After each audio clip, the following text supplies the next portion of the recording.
जय गुरु जी, जय गुरु जी, जय गुरु जी। गुरु जी के चरणों में कोटि कोटि प्रणाम, कोटि कोटि नमन, कोटि कोटि वंदन।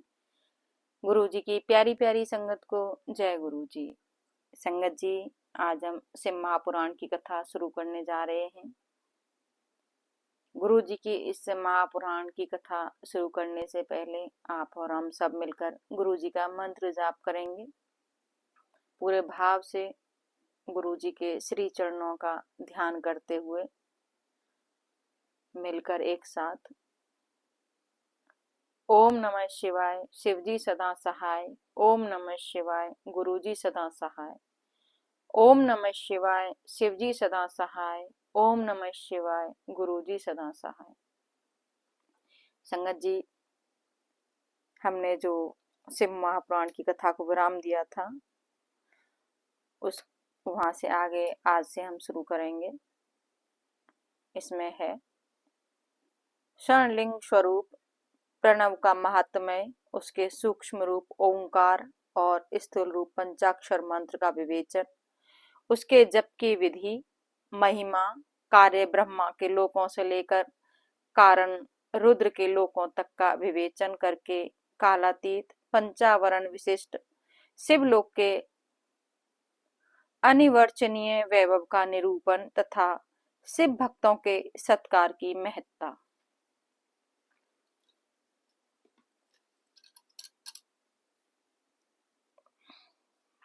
ऋषि बोले, प्रभु महामुने, आप हमारे लिए क्रमशः षणलिंग स्वरूप प्रणव का महात्म्य तथा शिव भक्त के पूजन का प्रकार बताइए।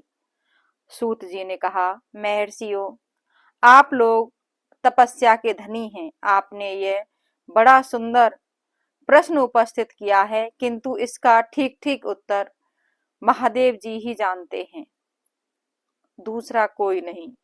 तथापि भगवान शिव की कृपा से ही मैं इस विषय का वर्णन करूंगा। वे भगवान शिव हमारी और आप लोगों की रक्षा का भार बारंबार स्वयं ही ग्रहण करें। प्रनाम है प्रकृति से उत्पन्न संसार रूपी महासागर का प्रणव। इससे पार करने के लिए दूसरी नव नाव है, इसलिए इसे ओंकार को प्रणव की संज्ञा देते हैं। ओंकार अपने जप करने वाले साधकों से कहता है, प्रपंच ने नहीं, वह तुम लोगों के लिए। अतः इस भाव को लेकर भी ज्ञानी पुरुष ओम को प्रणव नाम से जानते हैं। इसका दूसरा भाव यूं है, प्रकेशन न नयेत वै युष्मान मोक्षम इति व प्रणवः। अर्थात यह तुम सब उपासकों को बलपूर्वक मोक्ष तक पहुंचा देगा।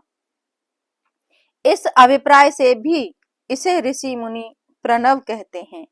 अपना जप करने वाले योगियों के तथा अपने मंत्र की पूजा करने वाले उपासक के समस्त कर्मों का नाश करके यह दिव्य नूतन ज्ञान देता है।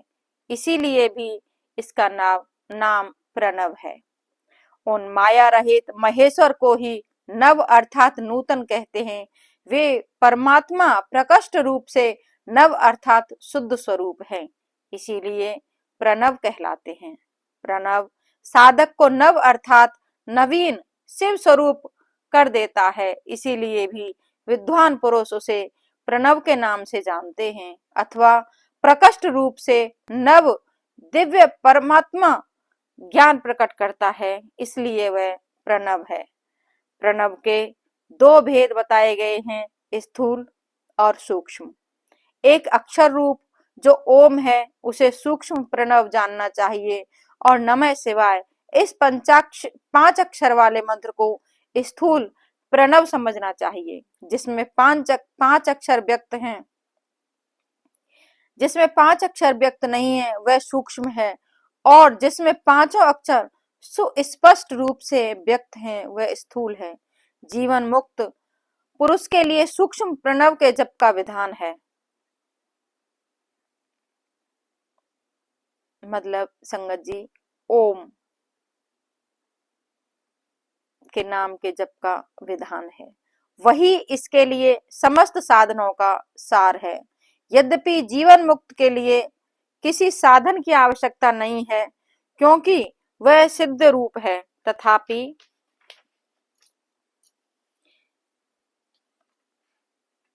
दूसरों की दृष्टि में जब तक उसका शरीर रहता है, तब तक उसके द्वारा प्रणव जप की सहज साधना स्वतः होती रहती है। वह अपनी देह का विलय होने तक सूक्ष्म प्रणव मंत्र का जाप और उसके अर्थभूत परमात्म तत्व का अनुसंधान करता है। जब शरीर नष्ट हो जाता है, तब वह पूर्ण ब्रह्म स्वरूप शिव को प्राप्त कर लेता है। यह सुनिश्चित बात है। जो अर्थ का अनुसंधान ना करके केवल मंत्र का जप करता है, उसे निश्चय ही योग की प्राप्ति होती है। जिसने 36 करोड़ मंत्र का जाप कर लिया हो, उसे अवश्य ही योग प्राप्त हो जाता है। सूक्ष्म प्रणव के भी अवश्य और दीर्घ के भेद से दो रूप जानने चाहिए: आकार, उकार, मकार, बिंदु, नाद, शब्द, काल और कला। इनसे युक्त जो प्रणव है, उसे दीर्घ प्रणव कहते हैं। वह योगियों के ही हृदय में स्थित होता है। मकार पर्यंत जो ओम है, वह अ, उ, में इन तीन तत्वों से युक्त हो है। इसी को हवश्य प्रणव कहते हैं। अ शिव है, उ शक्ति है और मकार इन दोनों की एकता है। यह त्रितत्व रूप है, ऐसा समझकर हस्व प्रणव का जाप करना चाहिए। जो अपने समस्त पापों का क्षय करना चाहते हैं, उनके लिए इस हस्व प्रणव का जप अत्यंत आवश्यक है। पृथ्वी, जल, तेज, वायु और आकाश, ये पांच भूत तथा शब्द, स्पर्श और आदि इन पांच विषय, ये सब मिलकर 10 वस्तुएं मनुष्य की कामना के विषय हैं।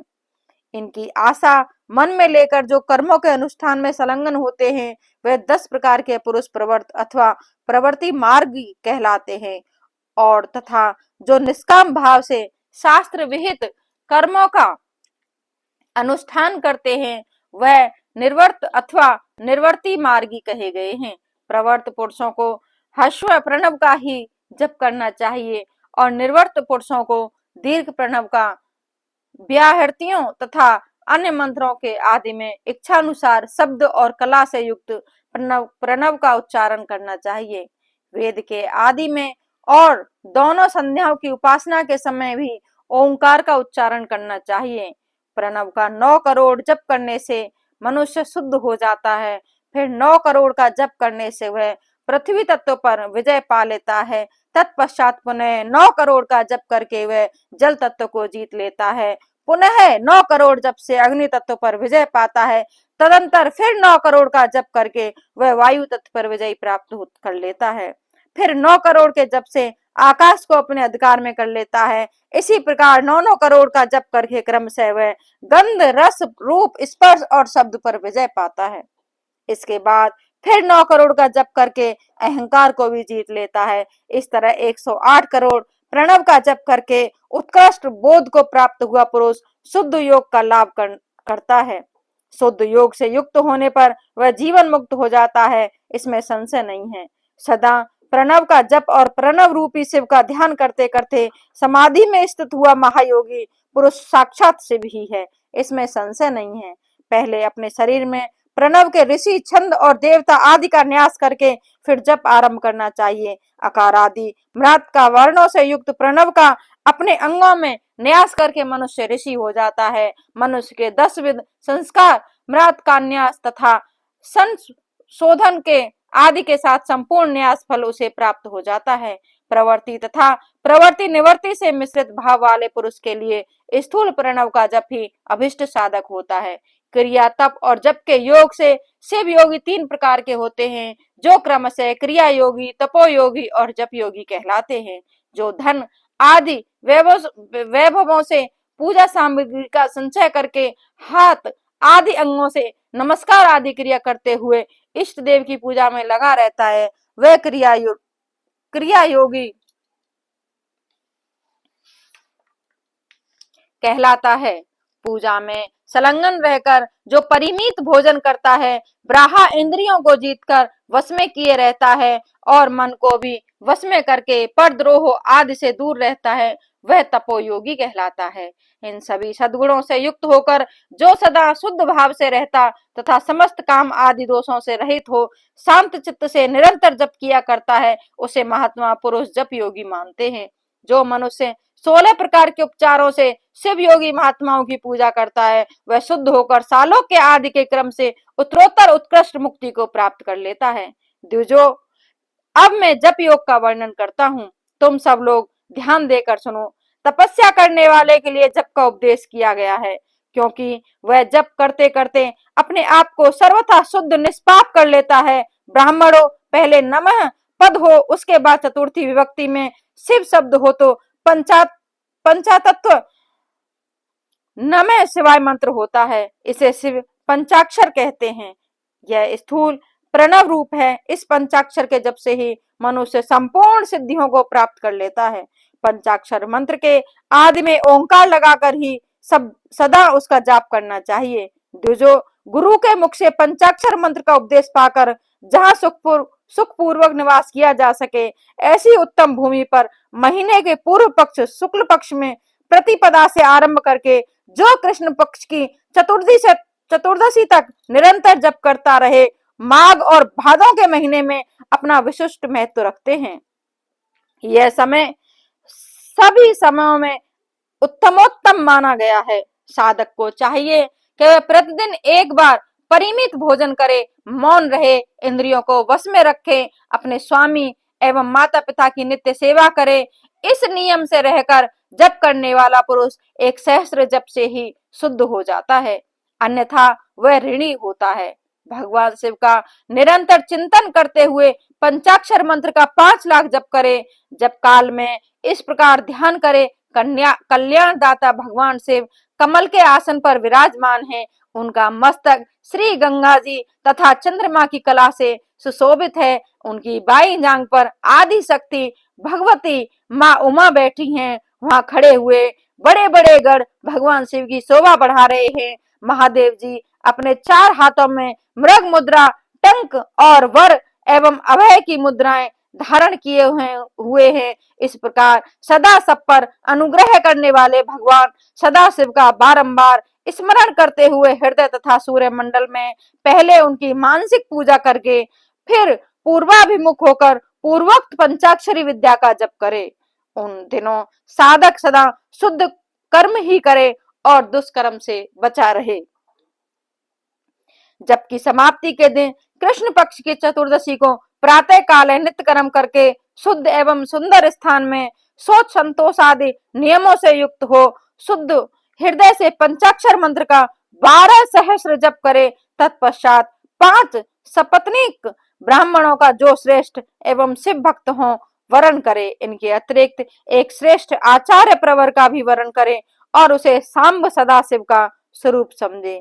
ईशान, तत्पुरुष, अघोर, वामदेव तथा सदोजात, इन 5 प्रतीक स्वरूप 5 ही श्रेष्ठ और शिव भक्तों का ब्राह्मणों का वरण करने के पश्चात पूजन सामग्री को एकत्र करके भगवान शिव का पूजन आरंभ करे। विधि पूर्वक शिव की पूजन करके संपन्न करके होम आरंभ करे।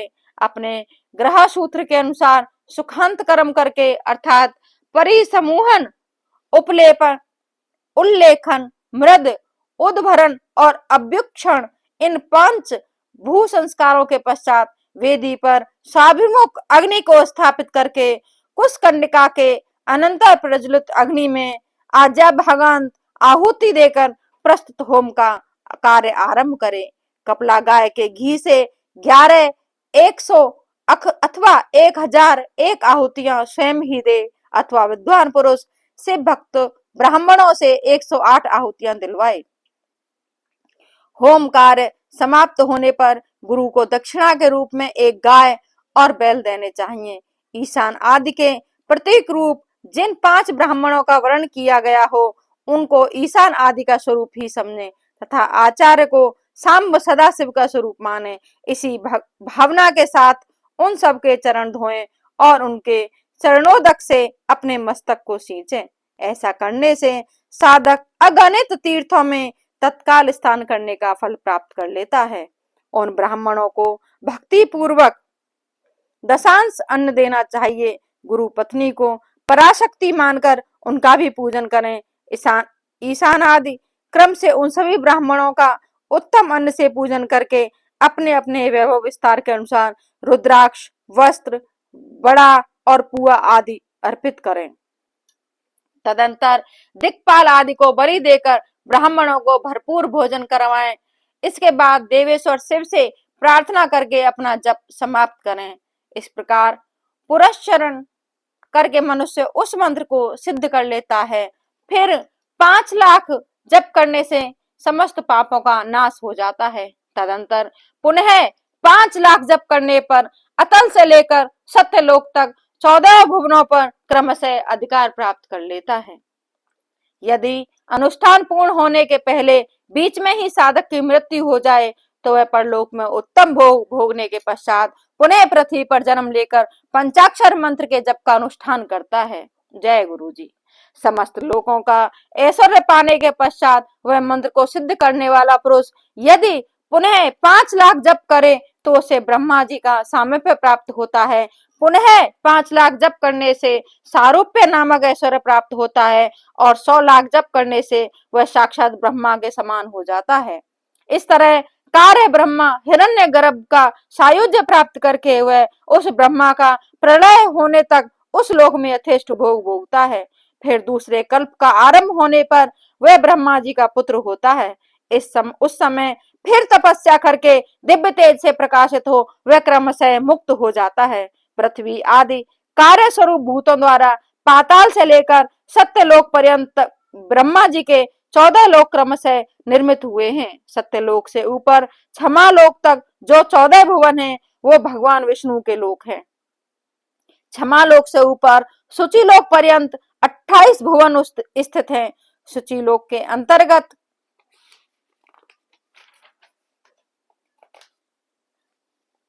के अंतर्गत कैलाश में प्राणियों का संहार करने वाले रुद्रदेव विराजमान हैं। सूची लोक से ऊपर अहिंसा लोक पर्यंत 56 भुवनों की स्थिति है। अहिंसा लोक का आश्रय लेकर जो ज्ञान कैलाश नामक नगर शोभा पाता है उसमें कार्यभूत महेश्वर सबको अदृश्य करके रहते हैं। अहिंसा लोक के अंत में काल चक्र की स्थिति है। यहाँ तक महेश्वर के विराट स्वरूप का वर्णन किया गया है। वहीं तक लोगों का तिरोधान अथवा लय होता है। उससे नीचे कर्मों का भोग है और उससे ऊपर ज्ञान का भोग। उसके नीचे कर्म माया है और उसके ऊपर ज्ञान माया है। अब मैं कर्म माया और ज्ञान माया का तात्पर्य बता रहा हूँ। माँ का अर्थ है लक्ष्मी, उससे कर्म भोग यात प्राप्त होता है, इसलिए वह माया अथवा कर्म माया कहलाती है। इसी तरह माँ अर्थात लक्ष्मी से ज्ञान भोग यात अर्थात प्राप्त होता है, इसीलिए उसे माया या ज्ञान माया कहा गया है। उपर्युक्त सीमा से नीचे नश्वर भोग है और ऊपर नित्य भोग। उससे नीचे ही तिरोधान अथवा लय है, ऊपर नहीं। वहां से नीचे ही कर्ममय पाशन द्वारा बंधन होता है, ऊपर बंधन का सदा अभाव है। उससे नीचे ही जीव सकाम कर्मों का अनुसरण करते हुए विभिन्न लोकों और योनियों में चक्कर काटते हैं। इससे ऊपर के लोकों में निष्काम कर्म का ही भोग बताया गया है। बिंदु पूजा में तत्पर रहने वाले उपासक वहां से नीचे के लोकों में ही घूमते हैं और उसके ऊपर तो निष्काम भाव से शिवलिंग की पूजा करने वाले उपासक ही जाते हैं। जो एकमात्र शिव की उपासना में तत्पर हैं, वह उससे ऊपर के लोकों में जाते हैं।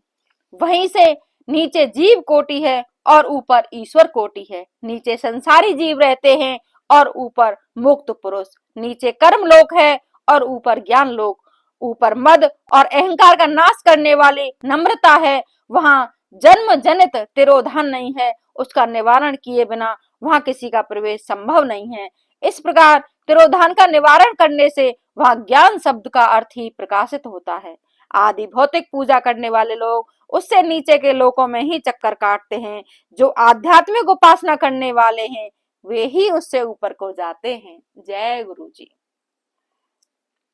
जो सत्य, अहिंसा आदि धर्मों से युक्त हो भगवान शिव के पूजन में तत्पर रहते हैं, वे काल चक्र को पार कर जाते हैं और काल चक्रेश्वर की सीमा तक जो विराट महेश्वर लोक बताया गया है उससे ऊपर वृषभ के आकार में धर्म की स्थिति है वह ब्रह्मचार्य का मूर्तिमान रूप है। उसके सत्य, शौच, अहिंसा और दया ये 4 पाद हैं। वह साक्षात शिवलोक के द्वार पर खड़ा है। क्षमा उसके लिए सींग है, शम कान है और वेद ध्वनि रूपी शब्द से विभूषित है। आस्तिकता उसके दोनों नेत्र हैं और विश्वास ही उसकी श्रेष्ठ बुद्धि एवं मन है। क्रिया आदि धर्म रूपी जो वृषभ है वह कारण आदि में स्थित है, ऐसा जानना चाहिए। उस क्रिया रूप वृषभाकार धर्म पर कालातीत से आरूढ़ होते हैं। ब्रह्मा, विष्णु और महेश की जो अपनी अपनी आयु है उसी को दिन कहते हैं। जहाँ धर्म रूपी वृषभ की स्थिति है उससे ऊपर ना दिन है ना रात्रि, वहां जन्म मरण आदि भी नहीं है। वहां फिर से कारण स्वरूप ब्रह्मा के कारण सत्यलोक पर्यंत 14 लोक स्थित हैं, जो 5 भौतिक गंध से आदि से परे हैं। उनकी सनातन स्थिति है, सूक्ष्म गंध ही उनका स्वरूप है। उनसे ऊपर फिर कारण रूप विष्णु के 14 लोक स्थित हैं।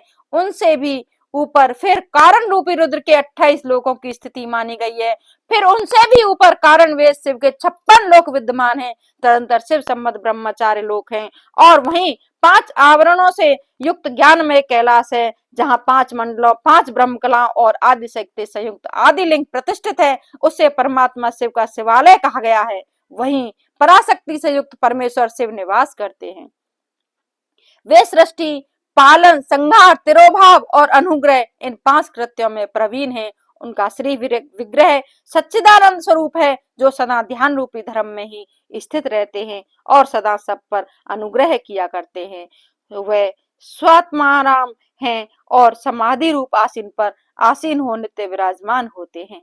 कर्म एवं प्रधान आदि का अनुष्ठान करने से क्रमशः साधन पथ पे आगे बढ़ने पर उनका दर्शन साध्य होता है। नित्य, नैमित्तिक आदि कर्मों द्वारा देवताओं का यजन करने से भगवान शिव के समाराधना कर्म में मन लगता है। क्रिया आदि को जो शिव संबंधी कर्म हैं उनके द्वारा शिव ज्ञान सिद्ध करें। जिन्होंने शिव तत्व का साक्षात्कार कर लिया है अथवा जिन पर शिव की कृपा दृष्टि पड़ चुकी है, वे सब मुक्त हैं, इसमें संशय नहीं है। आत्मस्वरूप जो स्थिति है वही मुक्ति है। एकमात्र अपने आत्मा में रमण एवं आनंद का अनुभव करना ही मुक्ति का स्वरूप है। जो पुरुष क्रिया, तप, जप, ज्ञान और ध्यान रूपी धर्मों में भली भांति स्थित है, वह शिव का साक्षात्कार करके स्वात्माराम स्वरूप मोक्ष को भी प्राप्त कर लेता है। जैसे सूर्य देव अपनी किरणों से अशुद्धि को दूर कर देते हैं, उसी प्रकार कृपा करने से कुशल भगवान शिव अपने भक्तों के अज्ञान को मिटा देते हैं। ज्ञान की निवृत्ति हो जाने पर शिव ज्ञान स्वतः प्रकट हो जाता है। शिव ज्ञान से अपना विशुद्ध स्वरूप आत्माराम तत्व प्राप्त होता है और आत्माराम तत्व की सम्यक सिद्धि हो जाने पर मनुष्य कृत्य हो जाता है। इस तरह यहाँ जो कुछ भी बताया गया है वह पहले मुझे गुरु परंपरा से प्राप्त हुआ था। तत्पश्चात मैंने पुनः नंदीश्वर के मुख से इस विषय को सुना था। नंदी स्थान से परे जो स्वयं वेद शिव वैभव है उसका अनुभव केवल भगवान शिव को ही है। साक्षात शिव लोक के उस वैभव का ज्ञान सबको शिव की कृपा से ही हो सकता है, अन्यथा नहीं हो सकता, ऐसा आस्तिक पुरुषों का कथन है। साधक को चाहिए कि वह 5 लाख जप करने के पश्चात भगवान शिव की प्रसन्नता के लिए महाभिषेक एवं नैवेद्य निवेदन करके शिव भक्तों का पूजन करे। भक्त की पूजा से भगवान शिव बहुत प्रसन्न होते हैं। शिव और उनके भक्त में कोई भेद नहीं है, वह साक्षात शिव स्वरूप ही है। शिव स्वरूप मंत्र को धारण करके वह शिव ही हो गया रहता है। शिव भक्त का शरीर शिव रूप ही है, अतः उसकी सेवा में तत्पर रहना चाहिए। जो शिव के भक्त हैं और वेद की सारी क्रियाओं को जानते हैं, जो क्रमशः जितना जितना शिव मंत्र का जप कर लेता है उसके शरीर को उतना उतना ही शिव का सामीप्य प्राप्त हो जाता है, इसमें संशय नहीं है। शिव भक्त स्त्री का रूप देवी पार्वती का ही स्वरूप है। वह जितना मंत्र जपती है उसे उतना ही देवी का सानंद प्राप्त होता जाता है।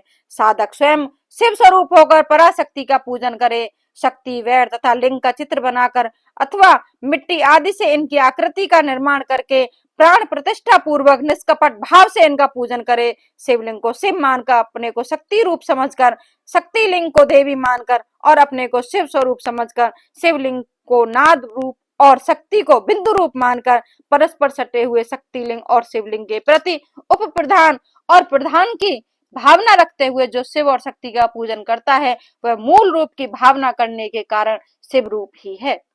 शिव भक्त शिव मंत्र रूप होने के कारण शिव के ही स्वरूप हैं।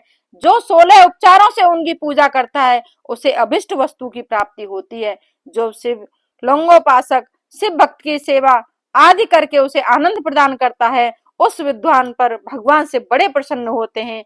5, 10 या 100 सपत्निक शिव भक्तों को बुलाकर भोजन आदि के द्वारा पत्नी सहित उनका सदैव समादार करें। धन में, देह में और मंत्र में शिव भावना रखते हुए उन्हें शिव और शक्ति का स्वरूप जानकर निष्कपट भाव से उनकी पूजा करें। ऐसा करने वाला पुरुष इस भूतल पर फिर जन्म नहीं लेता। जय गुरु जी, जय गुरु जी, जय गुरु जी। संगत जी, आज गुरु जी ने जो इस शिव महापुराण की कथा हमसे सुनवाई है और आप तक पहुंचाई है, इसमें इतने सारे गुप्त रहस्य हैं, गुप्त बातें हैं जो हमें इससे सुन के पूरे ध्यान से तब हमें पता चलती हैं कि शिव महापुराण में कैसी कैसी चीजें हैं, कैसी कैसी बातें हैं, कितने कितने हमारे रहस्य छुपे हुए हैं। पूजा के, पाठ के, मंत्रों के, जाप के, नाम सिमरन के, गुरु के, कितनी अपार, कितनी अनंत, कितनी अद्भुत ब्लेसिंग्स गुरुजी की इस शिव महापुराण में छिपी हुई हैं। ये जब हम इसको पढ़ते हैं तो अपने आप में ही हमें धीरे धीरे धीरे धीरे समझ में आने लगती हैं और हम उसको ध्यान से आंखें बंद करके सुनते हैं तो वो सारी बातें हमारी समझ में साक्षात्कार हो जाती हैं। संगत जी, आज की हम शिव महापुराण को यहीं विराम दे रहे हैं। कल की हमारी कथा का विषय रहेगा बंधन और मोक्ष का विवेचन, शिव पूजा का उपदेश, लिंग आदि में शिव पूजन का विधान, भस्म के स्वरूप का निरूपण और महत्व, शिव एवं गुरु शब्द की व्युत्पत्ति तथा शिव के भस्म धारण का रहस्य। संगत जी, कथा बहुत ही रोचक है, बहुत ही अच्छी चल रही है और आप सबका प्यार और आशीर्वाद भी हमें खूब मिल रहा है। ये गुरुजी की ब्लेसिंग्स हैं जो आप हमारे साथ जुड़े हुए हो और इस शिव महापुराण की पावन यात्रा में हमारे साथ हो। तो संगत जी, जैसा कि शिव महापुराण के विराम के बाद हम गुरुजी के 5 वचनों का जाप करते हैं, 5 वचनों का श्रवण करते हैं। तो आज जो हमारा वचन 26वें से शुरू करेंगे। गुरुजी के अनमोल 105 वचन हम सुन रहे हैं। संगत जी, गुरुजी की इस अद्भुत वचनों की यात्रा में हम वचन नंबर 26 पर हैं। वचन नंबर 26, अभी बहुत अच्छे दर्शन हो रहे हैं, बाद में मैं तारों जैसा नजर आऊंगा। मंदिर में आने वाली संगत इतनी बढ़ेगी कि जितनी मर्जी जगह बढ़ा लो कम ही पड़ेगी। जय गुरु जी। संगत जी, ये बात बिल्कुल 101% सही है। जब गुरुजी थे तब इतनी संगत नहीं थी, लेकिन आज की संगत देखो, गुरुजी की कृपा, गुरुजी का आशीर्वाद, गुरुजी की ब्लेसिंग्स हम सबके ऊपर इतनी है कि संगत दिन दूनी रात चौगुनी बढ़ रही है। क्यों बढ़ रही है? क्योंकि उनकी आस्था, उनका विश्वास, उनका प्यार गुरुजी के प्रति है और गुरुजी की कृपा उनके ऊपर है, गुरुजी की ब्लेसिंग्स उनके ऊपर है। गुरुजी उनको ब्लेस कर रहे हैं, गुरुजी उनके काम बना रहे हैं, गुरुजी उनको हर समय अपने होने का एहसास दिला रहे हैं। वचन नंबर 27, आने वाला समय बहुत खराब आ रहा है। जो प्रार्थना में विश्वास करेगा और पूरे मन से प्रार्थना करेगा वही बच पाएगा। तो संगत जी, गुरुजी ने हमें कितनी अच्छी बात बताई है। उन्होंने पहले ही हमारे लिए रास्ते खोल दिए थे कि जो मेरे वचनों पर मेरी संगत चलेगी उसको कभी भी कोई कष्ट नहीं आएगा।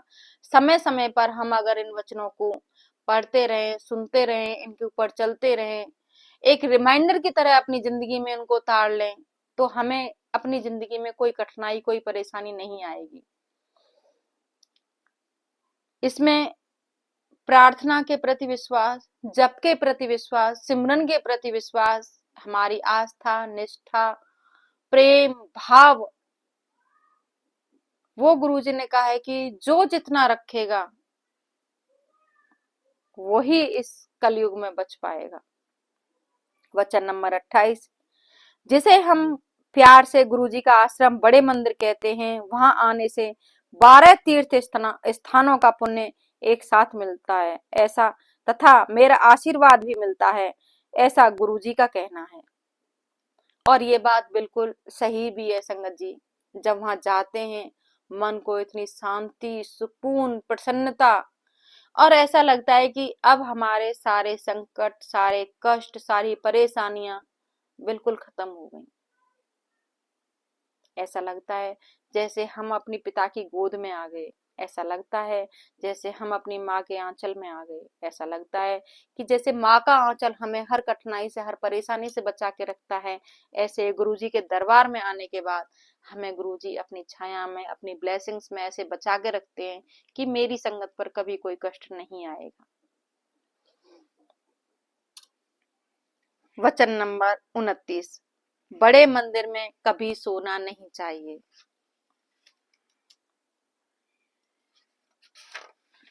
वरना गुरुजी का आशीर्वाद अधूरा रह जाता है। वचन नंबर 30, गुरु को कभी पत्र नहीं लिखना चाहिए, सदा खुश रहा करो, जो होगा अच्छा ही होगा। संगत जी, गुरुजी ने अपने वचनों में हमें सारी सवालों के जवाब दे दिए हैं। जो भी हमारे प्रश्न रहते हैं वो हमें किसी ना किसी सत्संग में, किसी ना किसी गुरुजी के वचन में, शिव महापुराण में, किसी संगत के द्वारा हमारे जो डाउट हैं, जो हमारी परेशानियां हैं, जो हमारे प्रश्न हमारे मन में चलते रहते हैं, वो हमें कहीं ना कहीं से गुरुजी कोई ऐसा जरिया जरूर बना देते हैं कि वो हमें मिल जाता है, उन प्रश्नों के जवाब हमें मिल जाते हैं और हमारे मन को बहुत शांति और सुकून मिलता है। तो संगत जी, ऐसा कौन कर सकता है? ऐसा सिर्फ भगवान ही कर सकता है। हमारे महाशिव ही कर सकते हैं, हमारे गुरु ही कर सकते हैं। किसी इंसान के बस की ये चीजें ना थी, ना हैं और ना रहेंगी। गुरुजी महाशिव हैं, साक्षात शिव हैं।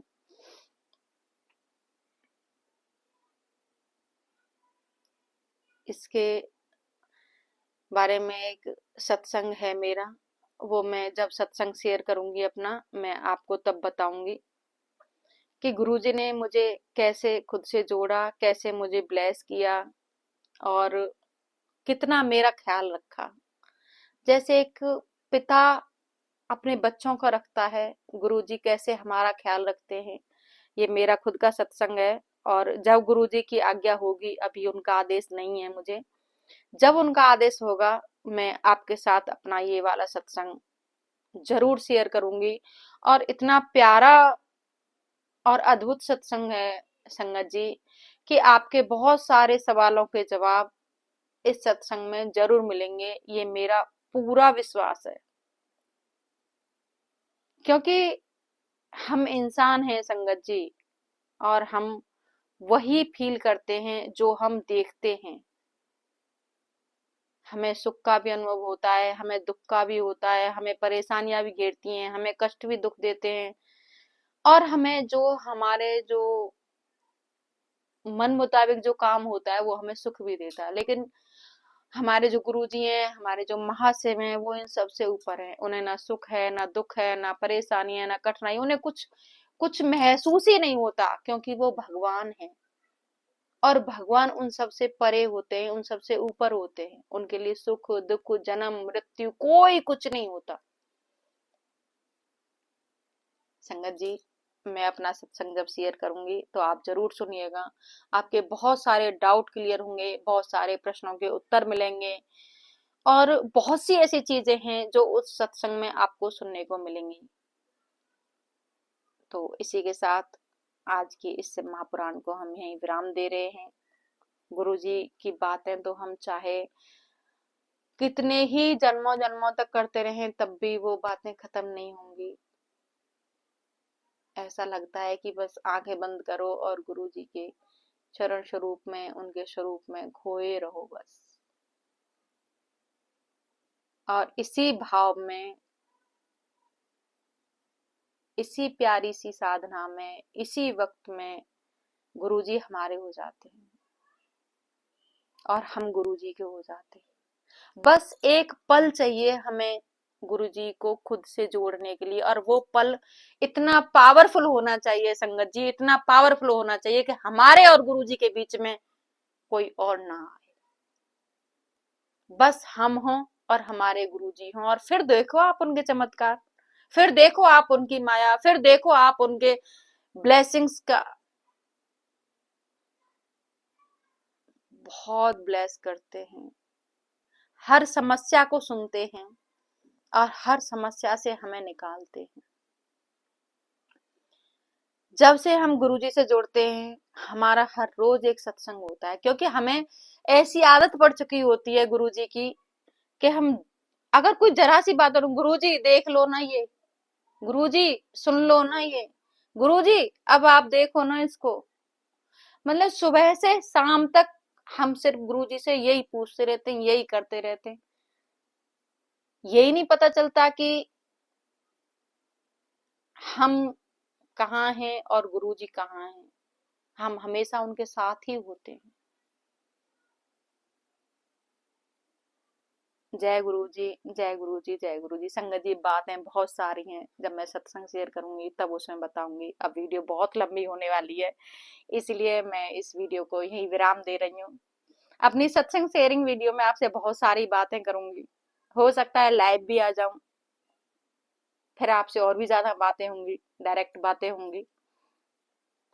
तब तक के लिए जय गुरु जी, जय गुरु जी, जय गुरु जी। संगत जी पूरे मन से, पूरे भाव से अपने गुरु के श्री चरणों का ध्यान करते हुए, अपने गुरु जी के स्वरूप का ध्यान करते हुए, अपने गुरु जी का ध्यान करते हुए एक बार आंखें बंद करके मेरे साथ बोलिए तो सही, ओम नमः शिवाय, शिव जी सदा सहाय।